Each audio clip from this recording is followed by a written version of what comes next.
মেয়ে সুকন্যাকে নিয়ে ভোরবেলা কলকাতা পৌঁছালেন অনুব্রত মণ্ডল। হুইল চেয়ারে বসে বিমানবন্দর থেকে বেরোন তিনি। বিমানবন্দর থেকে বেরিয়ে সোজা বীরভূমের উদ্দেশ্যে রওনা দিয়েছেন কেষ্ট। তৃণমূল নেতার অপেক্ষায় রয়েছেন তার অনুগামীরা। মেয়ে সুকন্যাকে নিয়ে আজ ভোরবেলা কলকাতা পৌঁছেছেন অনুব্রত মণ্ডল এবং হুইল চেয়ারে বসে বিমানবন্দর থেকে বের হন তিনি। তারপর সোজা বীরভূমের উদ্দেশ্যে রওনা কেষ্ট মণ্ডলের।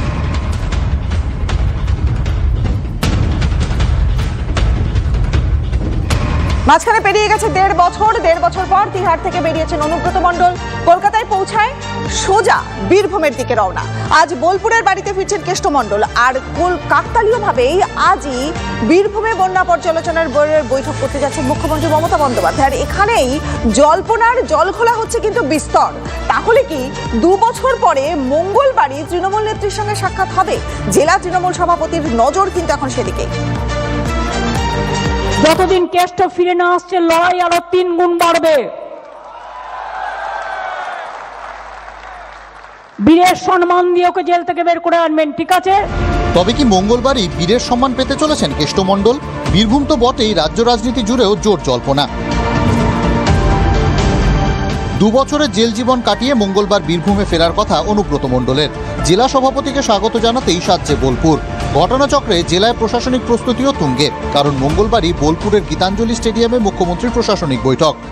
কালকে বীরভূমে অ্যাডমিনিস্ট্রেটিভ রিভিউ মিটিং করব, তাহলে আমার বন্যাক্লিষ্ট সবগুলো জেলা কমপ্লিট হয়ে যাবে। সূত্রের খবর, প্লাবন পরিস্থিতি সহ একাধিক বিষয় খতিয়ে দেখতে আসছেন মুখ্যমন্ত্রী। দেখুন, এটা তো সম্পূর্ণ প্রশাসনিক বৈঠক বলে এখনো পর্যন্ত আমরা জানি। মমতা বন্দ্যোপাধ্যায় সারা রাজ্যে ঘুরে বেড়াচ্ছেন। আপনার কোথায় বাঁকুড়া, কোথায় পুরুলিয়া, বিভিন্ন জায়গায় তিনি বন্যা কবলিত স্থান পরিদর্শন করছেন। রাজনৈতিক মহলের একাংশের প্রশ্ন, শুধু কি প্রশাসনিক বৈঠক করেই জেলা ছাড়বেন মুখ্যমন্ত্রী? জল্পনা চলছে, কারণ রাজনীতির কারবারিরা বলছেন তৃণমূল নেত্রীর অত্যন্ত কাছের কেষ্ট মণ্ডল, তাই জেলবন্দি অনুব্রতর পাশে বারবার দাঁড়িয়েছেন দলনেত্রী। জেলে থেকেও জেলার তৃণমূল সভাপতি রয়ে গিয়েছেন অনুব্রতই। 2 বছর পর জেল থেকে জেলায় যেদিন অনুব্রতর ফেরার কথা, সেই দিনই জেলায় থাকবেন মমতা বন্দ্যোপাধ্যায়। বিগত বছরে কেষ্টকে পাশে নিয়ে জেলার প্রশাসনিক বৈঠক করেছেন তিনি। তাহলে কি মঙ্গলবারই দুজনের সাক্ষাৎ? বিজেপির দাবি, গত 2 বছর ধরে বীরভূমে কোনো প্রশাসনিক বৈঠক হয়নি, কারণ কেষ্টমণ্ডল ছিল না। এখন কেষ্টমণ্ডল আসছে, কেষ্টমণ্ডলের পাশে দাঁড়িয়ে আইওয়াস করা ছাড়া আর কোনো গতি নাই বলে এই প্রশাসনিক বৈঠকের হঠাৎ করে প্রয়োজন হয়েছে, এটাই মনে হচ্ছে।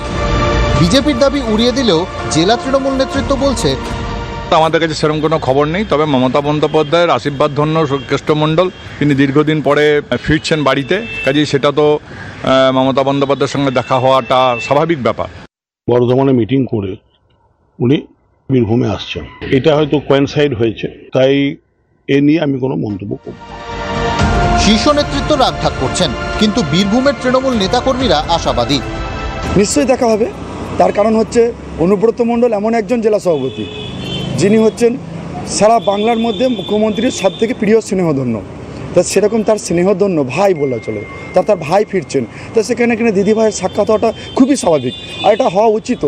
লোকসভা ভোটের প্রচারে মে মাসে তৃণমূল নেত্রী বলেছিলেন, দেখবেন বীরভূমের ইলেকশন হয়ে যাবে, ও ছাড়া পেয়ে যাবে। বিজেপিকে আমার থেকে ভালো কেউ চেনে না। লোকসভা ভোটের পর পুজোর আগেই জামিনে মুক্ত অনুব্রত মণ্ডল। জেলায় তৃণমূল নেত্রী ও কেষ্ট মণ্ডল থাকলে দুজনের সাক্ষাৎ কি না হয়ে থাকবে? মঙ্গলবার কি হবে? কেষ্ট মণ্ডলের কামব্যাকে জেলার রাজনীতিতেই বা কোন পরিবর্তন হবে? উত্তর পেতে উৎসুক বীরভূমবাসী। হিমাদ্রি মণ্ডলের রিপোর্ট, TV9 বাংলা।